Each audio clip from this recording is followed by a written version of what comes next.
your afternoon home for Kings talk and so much more. The Drive Guys on Sactown Sports. About to be joined by a legend, the great Jerry Reynolds, going to join us in just a moment here. It's Whitey and Jay. Got Compio on the chat asking, is Draper listening to the broadcast right now in Cabo?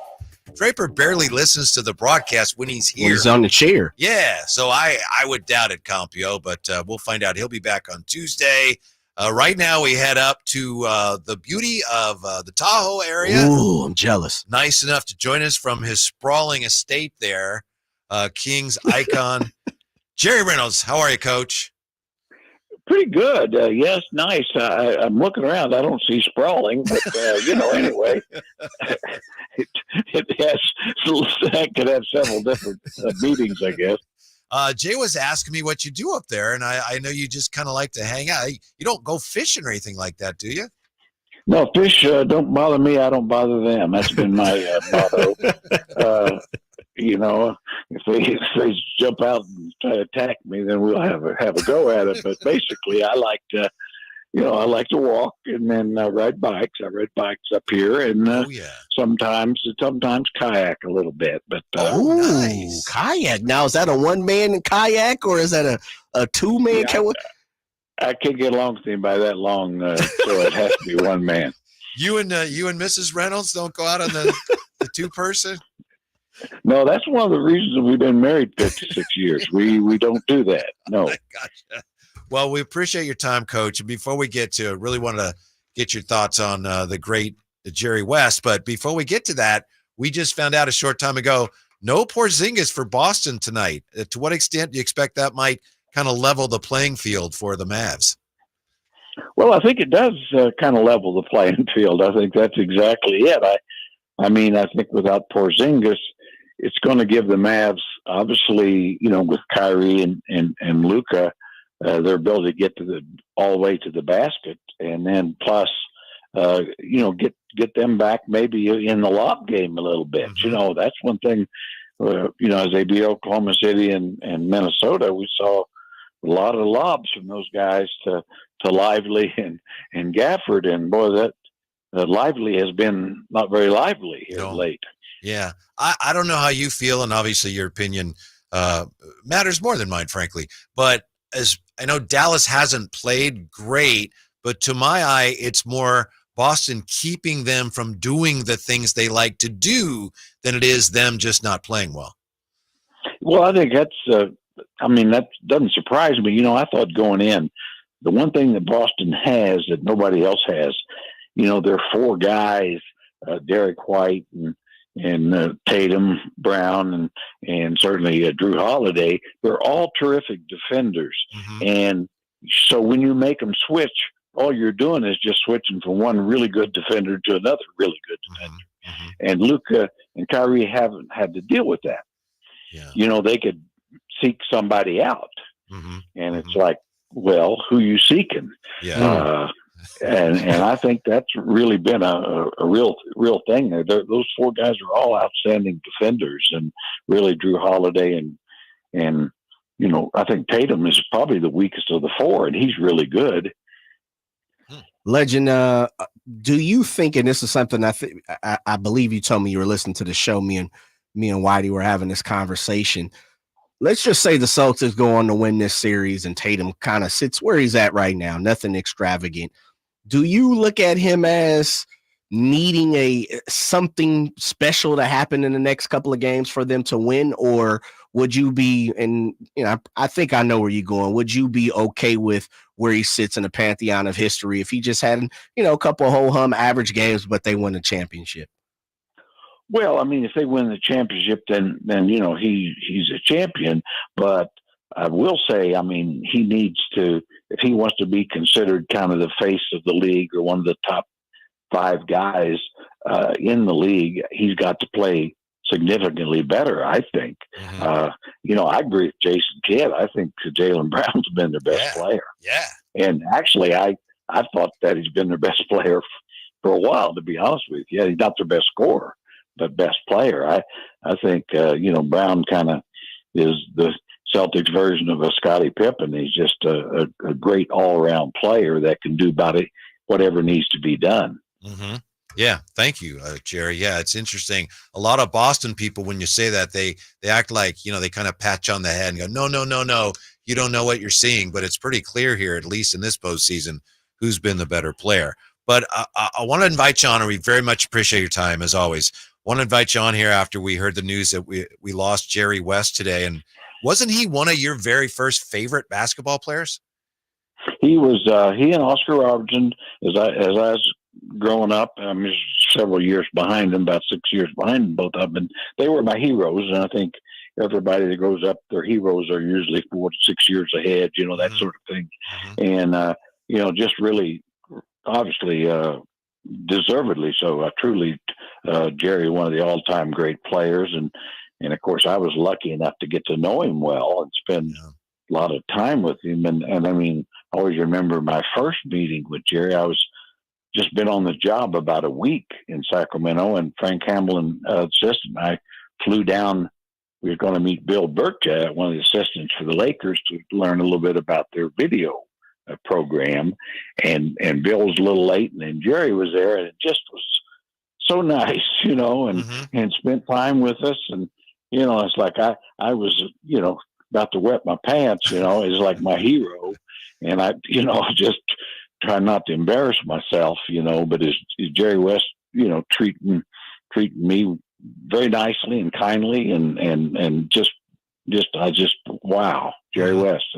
And then, over the years, it was great because, we visited a lot because, and then when I was in the front office in particular, because Jerry would always, he'd talk about once a week about different players and stuff, because quite honestly, he didn't see the Kings as a competition to the Lakers. And so he'd want to know, he knew I talked to guys around the league, and Jerry was always, he didn't miss anything, and, but I'd always get a kick out of him. He'd always say, when he'd call, he'd always tell me, Jerry, you're one of my favorite guys in the league, and I said, Jerry, you tell everybody the same thing. And I asked after about a couple of years, I said, Jerry, you're one of my favorite guys, but I know damn well I ain't one of your favorites. and then the last story, and gosh, it's just so sad. But anyway, he was a Memphis general manager. Yeah. And I was doing TV. And anyway, we was at some sort of a scouting combine or something. And while I was visiting with you guys, he walked up, and it's been about a week. We'd played the Grizzlies and beat them in a close game or something. And he walked up and he said, Jerry, he said, I think you might be the biggest homer of all the broadcasters in the league. And I said, well, thank you. I said, now you don't realize I really appreciate that. I said, what you don't know is your guys need to be bigger homers than they are, the way things are going for you this year. and he just laughed. He said, I give up. So, but when you really, and Jerry West, in my opinion, I don't think anybody disputed. It's probably the most influential person in basketball in the last 50 years, as a player, all-time great.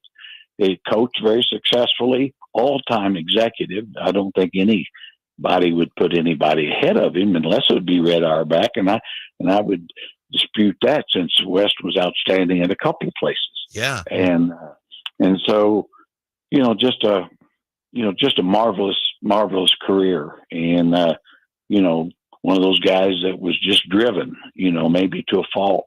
Yeah. I think that, he was, there's no doubt that he was about perfection. And, it probably took its toll on him in a lot of ways. I always said he was one of those guys that just almost never seemed to enjoy success and greatness. And it's a shame, but truly the logo he was the logo and deserved to be the logo. And we'll never see another like him, that's for sure. No, and I have a feeling he's always going to be the logo. You mentioned how he never missed anything, and I'd read a story about he was driving in his car with Mitch Kupchak, and they're driving along, and they see something on the side of the road, or Kupchak does, and he says, "Did you see that?" And Jerry says, kind of, He said, yeah, I see everything. Is that maybe what made him such a great executive or talent evaluator? Because you've done it yourself and you were very good. What do you think separated him, made him as great as he was? Well, I really did try to be with him in a lot of scouting situations, because obviously, I always felt like being around people like himself and Pete Carroll, be around people that are smarter than you are. You might learn something if you shut up and listen sometimes. But I always remember him telling me, this was early on. I asked him about, when you're looking at a player, what are you thinking? He told me, he said, first thing most guys do, they focus on all the things the guy can't do. He says, I focus on what he's really good at. And then try to decide, will that translate to the NBA? Will what he's really good at, will he really be good at that, at the next level? And then he said, then I look at what he doesn't do. And then I say, can you teach it? The fundamental skills, you can teach those, the weaknesses. That, I said, what you don't know is, and you'll never know, is how bad does he want to work at his game and that sort of thing. There's always those things. But, he said, if look at some of the really good players, might have weaknesses, but they're so good at other things. Luka Doncic is a pretty good example. Everybody wants to focus away. He's not a good individual defender. Okay. But, he can control when even hurt, he can control a game like a few others. Jerry, of all the, everyone's talking about Jerry West and writing about him, and of all the things I've seen today, that's the most fascinating Jerry West nugget I've heard all day. That's incredible. Yeah, that's amazing. Well, he was. I always say, that's the thing I always thought about, like guys like Jerry West and Pete Carroll. They always saw things and understood things that I didn't, and I wanted to learn, and like I say, so many people, I'd be around other scouts who had all the answers and they didn't even know the questions, it's like, they'd be around Jerry, they'd be wanting to tell him how smart they were, and it's just like, what are you, come on guys, do you not know? I'd be like one of Jesus' disciples trying to lecture him, Yeah. Wow. Man. Yeah. Joined by the legendary Jerry Reynolds. Legend, this was something that we had discussed a little earlier on the show, and of course, it wouldn't be anybody better to ask than you. Is Jerry West really like the first or one of the first superstars of this league? Yeah, I would say so. Before, certainly he and Oscar came in, in a little bit like Bird and Magic. Mm-hmm. And they certainly took it to another level because they had become relatively big stars in college at that time because there was sub games on TV, which before there was almost none. So they came in with a lot of fanfare, and certainly people, any basketball fan, were well aware of them. Their track record, in college was fantastic, and so everybody knew they would be great. And I think so. And I always remember Wes tell me an interesting story, about Oscar. He said, which I thought was very self-observant, both those guys. That's why they were so great. But he said, when I came to the league, I wasn't near as good as Oscar. He said he was just notches above me and everybody else. But he said, by the time we got about fourth, fifth year, he said, I think I was every bit as good as Oscar and maybe even got better. He was just being observant, and I think that's very true because he was more athletic than Oscar. And so as he aged, his quickness and speed probably made up for some other things. But I just thought that was kind of neat how, of course, and I think most great players do, are they're able to look at themselves probably a little more accurately than others. Mm-hmm. I remember when JJ Redick, about 2 years ago, whatever it was, year and a half, he made his crack about, those guys used to play against plumbers, and Jerry West was offended by that. I know that the game's a little different now, but I mean, tell me if I'm wrong. From what I know, Jerry Reynolds would have destroyed JJ Redick. Am I right? I mean, there's no question. Jerry West, pardon me. Jerry West, if he played now, Jerry West would certainly be a superstar, and he certainly was better than a guy like JJ Redick. Well, if he played against J.J. Redick in his prime and West was in his prime, West would have got 50 and J.J. would have got 7 or 8. Yeah. Yeah. And that's a fact because West could guard you. I mean, he was a quicker, longer version of Drew Holiday in his best. And that's the truth.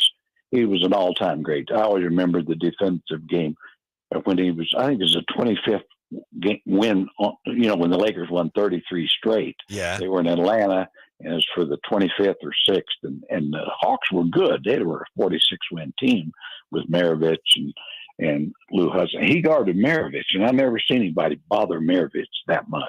I mean, Pete, to get his 24-inch, had to take 20 shots plus, and I mean, but anyway, it's just one of those things that just stuck out, as a young coach at that time, like, whoa. I knew this, seeing him in life was really something. Man, I'm sorry. Yeah, go ahead. Is there, and you talked about Jerry's defense, you've talked about his athleticism, you've talked about, many different capabilities he had. Is there something that really sticks out to you, Legend, when it comes to just, if you were to say Jerry West, it's this? Well, I would say this: he was about probably the most competitive and to a fault. He's one of those guys that just simply couldn't enjoy winning for the fear that someday they may lose. That sort of thing. But I'll always remember that series against the Celtics where the Lakers lost in 7, but he averaged 44 points a game. And, and that's KC and Sam Jones, great defenders, had no chance. And first time a guy on a losing team was the most valuable player. And I always remember Bill Russell tell me, because I asked him, I said, did that offend you? He said, my gosh, no, everybody knew he was. Well, I got one more for you. I remember reading that, I think it was George Lynch. I think Dean Smith called up Jerry and said, would you work him out? Because if you work him out, then his stock's going to rise. Was that a thing where if Jerry West worked out a player before the draft, everybody then just took more notice, had more respect for that player just by virtue of that fact? Absolutely. Wow. Yeah. I mean, if the word got out that Jerry liked the guy, I mean, he moved up 10 spots. I mean, that was, it was, it was kind of like Ed Sullivan putting somebody on the Ed Sullivan show, or when Johnny Carson asked the comedian to come over and sit down. Wow. It was he was a made man after when that happened. But yeah, absolutely, and why wouldn't you? I mean, I think it made perfect sense if in fact now West wasn't above misleading somebody. Don't get me wrong. Sure. for to his own advantage, which he used very well. But great judge of talent, and had the respect, basketball wise, of everybody. And in truth, probably not everybody loved him, but I just thought he was like still my hero. I mean, and it's just a sad day when the logo is no longer with us. I'll tell you that. Yeah, I know, and we appreciate your sharing time with us and sharing your thoughts on that. But a big part of the Jerry West legend, of course, was Kobe. But if you had a chance, you would have taken Kobe yourself, right? You'd have nipped that thing in the bud. Well, Jeff Petrie was definitely going to take Kobe, and that's why Jerry West is who he was. He knew that Jeff was going to take him, and he knew he had to trade in front of us to get him. Wow. Yep. And so that's what they did. That's when they traded Vlade to Charlotte for the 13th pick. Yeah. And we had the 14th. And so, that's one of those little bits of history that could have went differently. And had that, Kobe had said in his agent that if we took him or anybody else really, or New Jersey in front of us that he would go to Italy. And of course, he could speak Italian, and we thought he would. But like Jeff said, well, he can go, but when he comes back, he'll be a king. And so credit to Jeff. I mean, he wasn't going to be intimidated by an agent. But one last thing, guys, I heard you had the Olden Polynice on today. Yes. Yeah, Olden. I really enjoyed Olden. I mean, he was, he could go a lot of different directions, but was a very good player. Very good player. That was your trade, wasn't it? Pete Chilcutt and 2 picks for him. Yeah. I don't remember even who we gave. Yeah, I think it was Pete Chilcutt and 2 seconds or something for Olden, and so Olden was a starter, a good center, really. Yeah, very good center on the playoff team, and probably the most physical team the Kings ever had. Yeah, for sure. With him and Brian Grant and Mike the Animal Williams and Sharunas Marshall-Lonis and Mitch Richmond. I mean, they would stamp you down a little bit. No softies on that team. No, come on. Well, like I said, I used to tell Olden, I said, "You're the soft one on this team." Legend, real quick before we let you get out of here, with all this Sasha Vezenkov talk, might want out, doesn't want out. What's your take on that, especially being the person that you are? You've been in that position of being a general manager. We don't know what the real is. We don't know if he's asked. We don't know if the team has told him. We don't know. What's your take on the Sasha Vezenkov situation right now? Well, I say this. I mean, I don't think he's in a great position to demand much of anything. Yeah. That start there. I don't know what the truth is. If he wants out, I think the Kings would be to their advantage to find a way. Mm-hmm. Certainly it'd be to his advantage to find a way. And so I'd start there. I get his frustration, but at some point, you better look inside first. I mean, I certainly the injuries and all that, but he did not play as well as any of us expected. And how much is on him? Well, I generally think players are supposed to play, and now he didn't get a lot of minutes. We all know that, but I guess I just sum it up this way. I look at this team going forward, and Sasha could help, but he's not what they need. Yeah. That's they got more pressing needs, don't they? Than what's going on. They got more pressing needs. I mean, not that he couldn't be a support player, if he really could get comfortable and make some shots, but the lack of athleticism that they have now and length, he doesn't. In my opinion, he doesn't solve any of those problems. Jerry, thank you very much. We really, really appreciate it. And I think I know it's a difficult day for you, but I think you've helped a lot of us, deal with our sadness. So thank you for that. And we hope to talk to you again soon. You always enjoy it, guys. You guys take care. Keep up the good work. Thank you. Jerry Reynolds up there in the Tahoe area. It is sprawling Reynolds Estate in Tahoe. Must be nice. Yeah. Why? I should ask why he didn't take me. Yeah. I remember, when he cried at the last game, we thought it was going to be the last game, but I really appreciate that from Jerry. Cause that was, this is a sad day for him. Yeah. Well, and when you have personal relationships with people who go on, and leave us here in our physical, it's tough, man. Yeah. It's one of those things. Hero and you get to know him, and it's one of the toughest things to handle in life. How many times we're confronted with that, and we hear, I don't have the words, and so for the legend Jerry Reynolds to pop on and have those words, man, it just is a test to who he is. Absolutely. When we come back, we'll take a look at a ranking of the NBA's 30 head coaching jobs. Where would you rank the Kings head coaching job? We'll see how that compares to this list when we come back to Sactown Sports.